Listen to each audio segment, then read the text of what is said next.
Hi all, ഐപ്ലസിൻ്റെ മറ്റൊരു വീഡിയോയിലേക്ക് എല്ലാവർക്കും സ്വാഗതം.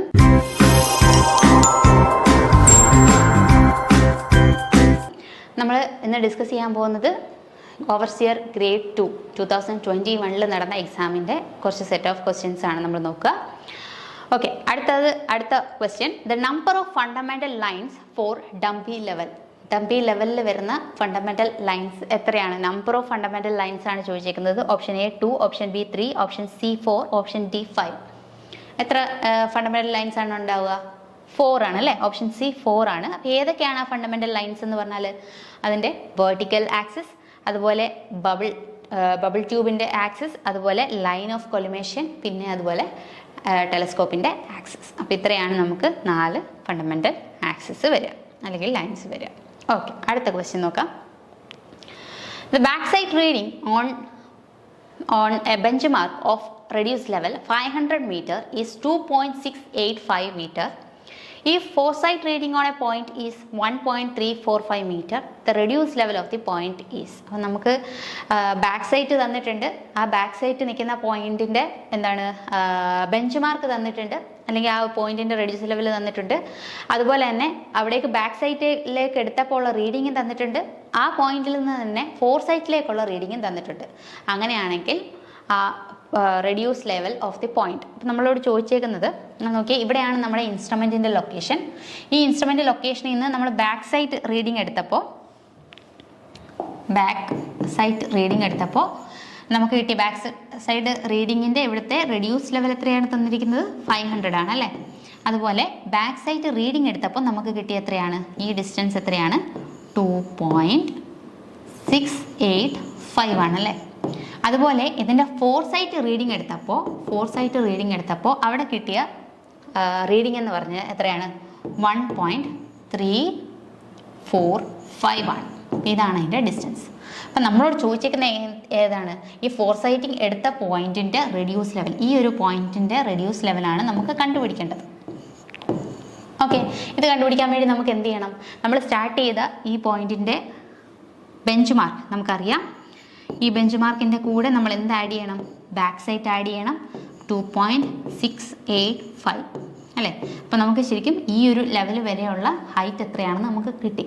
ഇതിൻ്റെ അകത്തിൽ നിന്ന് നമ്മുടെ ഫോർസൈറ്റ് കുറച്ച് കഴിഞ്ഞാൽ ഈ ഒരു പോയിന്റിൻ്റെ റെഡ്യൂസ് ലെവൽ കണ്ടുപിടിക്കാമല്ലോ. -1.345 ചെയ്യാം.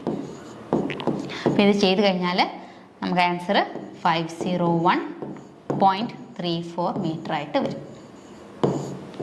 ഓക്കെ, സിമ്പിളായിട്ട് സർവേയിൽ ചോദിക്കുന്ന ഒരു ക്വസ്റ്റ്യൻ ആണ്.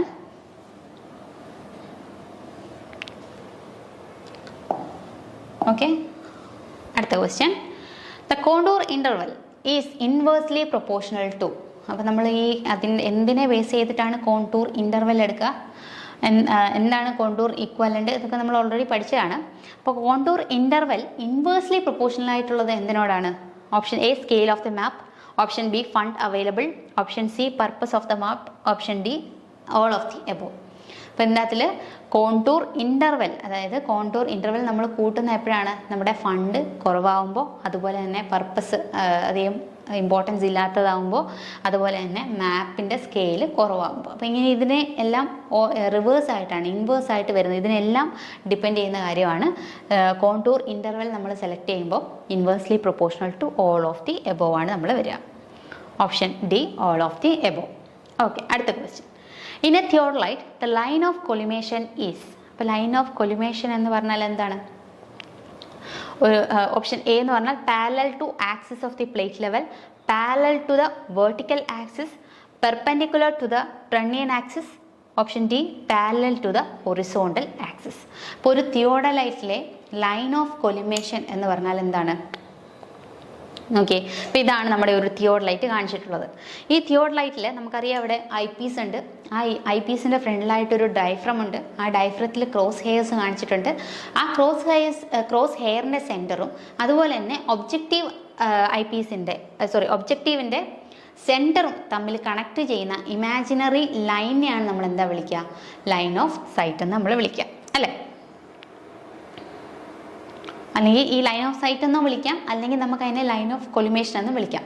അപ്പം നമ്മൾ എപ്പോഴാണ് ഈ ലൈൻ ഓഫ് കൊലിമേഷൻ എന്ന് വിളിക്കാം. ലൈൻ ഓഫ് സൈറ്റ് എപ്പോഴാണോ ഹൊറിസോണ്ടൽ ആവുന്നത് ആ സമയത്ത് നമുക്ക് എന്താ വിളിക്കാം, അതിനെ ലൈൻ ഓഫ് കൊലിമേഷൻ എന്ന് വിളിക്കാം. ഞാൻ പറഞ്ഞ ഇത്രേ ഉള്ളൂ. അതായത് ഇതാണ് നമ്മുടെ ഐ പീസ്. ഇവിടെ ഒരു ഡയഫ്രം ഉണ്ട്. ഇതിൻ്റെ സെൻറ്റർ, ഈ ക്രോസ് ഹെയറിൻ്റെ സെൻറ്റർ മുതൽ ഒബ്ജക്റ്റീവിൻ്റെ സെൻറ്റർ വരെയുള്ള ഇമാജിനറി ഡിസ്റ്റൻസിനെ നമുക്ക് ഒന്നെങ്കിൽ എന്ത് വിളിക്കാം, ലൈൻ ഓഫ് സൈറ്റ് എന്ന് വിളിക്കാം, അല്ലെങ്കിൽ ലൈൻ ഓഫ് കൊലിമേഷൻ. എങ്ങനെ പറഞ്ഞാലും രണ്ടും കറക്റ്റാണ്. പക്ഷേ നമ്മുടെ ലൈൻ ഓഫ് സൈറ്റും ലൈൻ ഓഫ് കൊലിമേഷനും ഈക്വൽ ആവുന്ന പോയിന്റ് എന്ന് പറഞ്ഞാൽ എവിടെയാണോ ഇത് ഹൊറിസോണ്ടൽ ആവുന്നത്, നമ്മുടെ ടെലിസ്കോപ്പ് ഹൊറിസോണ്ടലായിട്ട് വെക്കുമ്പോൾ ഈ രണ്ടും സെയിം ആയിട്ട് മാറും. അതല്ലാന്നുണ്ടെങ്കിൽ നമ്മൾ ജനറൽ ലൈൻ ഓഫ് സൈറ്റ് എന്നായിരിക്കും പറയുക. അപ്പോൾ ഇതിൻ്റെ അകത്തിൽ ഇപ്പോൾ ഇതാണ് നമ്മുടെ ലൈൻ ഓഫ് സൈറ്റ് എന്ന് ഓൾറെഡി പറഞ്ഞു. ട്രെൻഡിയൻ ആക്സിസ് എന്ന് പറഞ്ഞാൽ എന്താണ്, നമ്മുടെ ഈ ഒരു ടെലിസ്കോപ്പിൻ്റെ ഹൊറിസോണ്ടൽ ആക്സിസിനെ വിളിക്കുന്ന പേരാണ് ട്രെൻഡിയൻ ആക്സിസ്. അപ്പോൾ ഈ ട്രെൻഡിയൻ ആക്സിസിന് ബേസ് ചെയ്തിട്ടാണ് നമ്മുടെ ഈ ട്രാൻസിറ്റിംഗ് എന്ന് പറയുന്ന ഓപ്പറേഷൻ, അതായത് ടെലിസ്കോപ്പ് ഇങ്ങനെ നമ്മൾ റൊട്ടേറ്റ് ചെയ്യുന്നത് ഈ ഒരു ആക്സിസിനെ വെച്ചിട്ടാണ് നമ്മൾ ടെലിസ്കോപ്പ് റൊട്ടേറ്റ് ചെയ്യുക, അല്ലെ ട്രാൻസിറ്റ് ചെയ്യിക്കുക. അപ്പോൾ അതെന്ന് പറയുന്നത് എന്താണ്, ഹൊറിസോണ്ടൽ ആണ് അല്ലേ. അപ്പോൾ ആ ഹൊറിസോണ്ടൽ ആക്സിസ് ആണ് ട്രെൻഡിയൻ ആക്സിസ്. അതുപോലെ തന്നെ അതിൻ്റെ നേരെ 90 ഡിഗ്രിയിലായിട്ടാണ് നമ്മുടെ ലൈൻ ഓഫ് സൈറ്റ് വരിക. ലൈൻ ഓഫ് സൈറ്റ് എപ്പോഴാണോ ഹൊറിസോണ്ടൽ ആവുന്നത് ആ സമയത്ത് നമുക്ക് അതിനെ ലൈൻ ഓഫ് കൊലിമേഷൻ എന്നും വേണമെങ്കിൽ വിളിക്കാം. ഓക്കെ, അപ്പോൾ ഇവിടെ എന്താണ്, option C perpendicular to the trunnion axis ആണ്. Line of collimation is perpendicular to the trunnion axis. Okay, അടുത്ത question. For railways and highway works the angle measured for setting out work is. അപ്പോൾ ഈ റെയിൽവേയിലും highway വർക്കിലൊക്കെ നമ്മൾ ഏത് ആംഗിളാണ് നമ്മൾ measure ചെയ്യുക? Option A included angle, option B exterior angle, option C deflection angle, option D horizontal angle. അപ്പോൾ നമ്മൾ ഈ setting out work ചെയ്യുമ്പോൾ നമ്മൾ ഇതേപോലെ ലൈൻസ് എടുത്ത് പോകുമ്പോൾ നമ്മൾ ഡിഫ്ലക്ഷൻ ആംഗിൾസ് ആണ് മെഷർ ചെയ്യുക. ഇപ്പോൾ ഈ ഒരു ലൈനിൽ നിന്ന് നമ്മൾ ഫോർ ബെയറിംഗ് എടുത്ത് ഇതേപോലെ ലൈൻ വരയ്ക്കുന്നു, എ ബി എന്ന് പറയുന്ന ലൈൻ വരയ്ക്കുന്നു. ഈ ബിന്ന് നമ്മൾ അടുത്ത ലൈൻ ബി സി എന്ന് പറയുന്ന സർവേ ലൈൻ വരയ്ക്കുമ്പോൾ നേരത്തെ ഉണ്ടായിരുന്ന ഈ ഒരു ആംഗിൾ, ഈ ഒരു ഡിഫ്ലക്ഷൻ നമ്മൾ മെഷർ ചെയ്തിട്ടാണ് ഇതിലേക്ക് വരിക, ബി സി എന്ന് പറയുന്ന ലൈനിൽ വരയ്ക്കുക.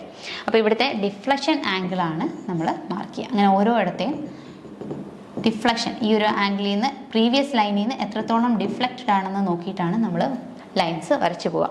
അപ്പോൾ ഇവിടെ മാർക്ക് ചെയ്യുന്നത് എന്താണ്, ഡിഫ്ലക്ഷൻ ആംഗിളാണ് നമ്മൾ എടുക്കുക. ഓക്കെ, അടുത്ത question. What is the use of optical plummet in a total station? ഒരു ടോട്ടൽ സ്റ്റേഷനിൽ ഒപ്റ്റിക്കൽ പ്ലമറ്റ് എന്തിനാണ് യൂസ് ചെയ്യുന്നത്? Option A focusing, option B orientation, option C precise levelling, option D precise centring.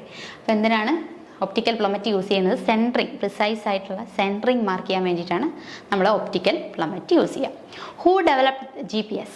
GPS എവിടെയാണ് ആദ്യമായിട്ട് develop ചെയ്തത്? USA option A USA. ഓർത്തിരിക്കുക. അടുത്തത് AutoCAD is A. Option A drafting software, option B hardware, option C input device, option D antivirus software. അപ്പോൾ എന്താണ് നമുക്കറിയാം, AutoCAD എന്ന് പറഞ്ഞാൽ നമുക്ക് ഡ്രോയിങ്ങിനൊക്കെ വേണ്ടിയിട്ടുള്ള ഒരു സോഫ്റ്റ്വെയർ ആണ്, അല്ലെങ്കിൽ ഡ്രാഫ്റ്റിംഗ് സോഫ്റ്റ്വെയർ ആയിട്ടാണ് നമ്മൾ പറയുക. ഡ്രാഫ്റ്റിംഗ് സോഫ്റ്റ്വെയർ ആണ് ഓട്ടോക്യാഡ്. ഓക്കെ, അടുത്ത ക്വസ്റ്റ്യൻ.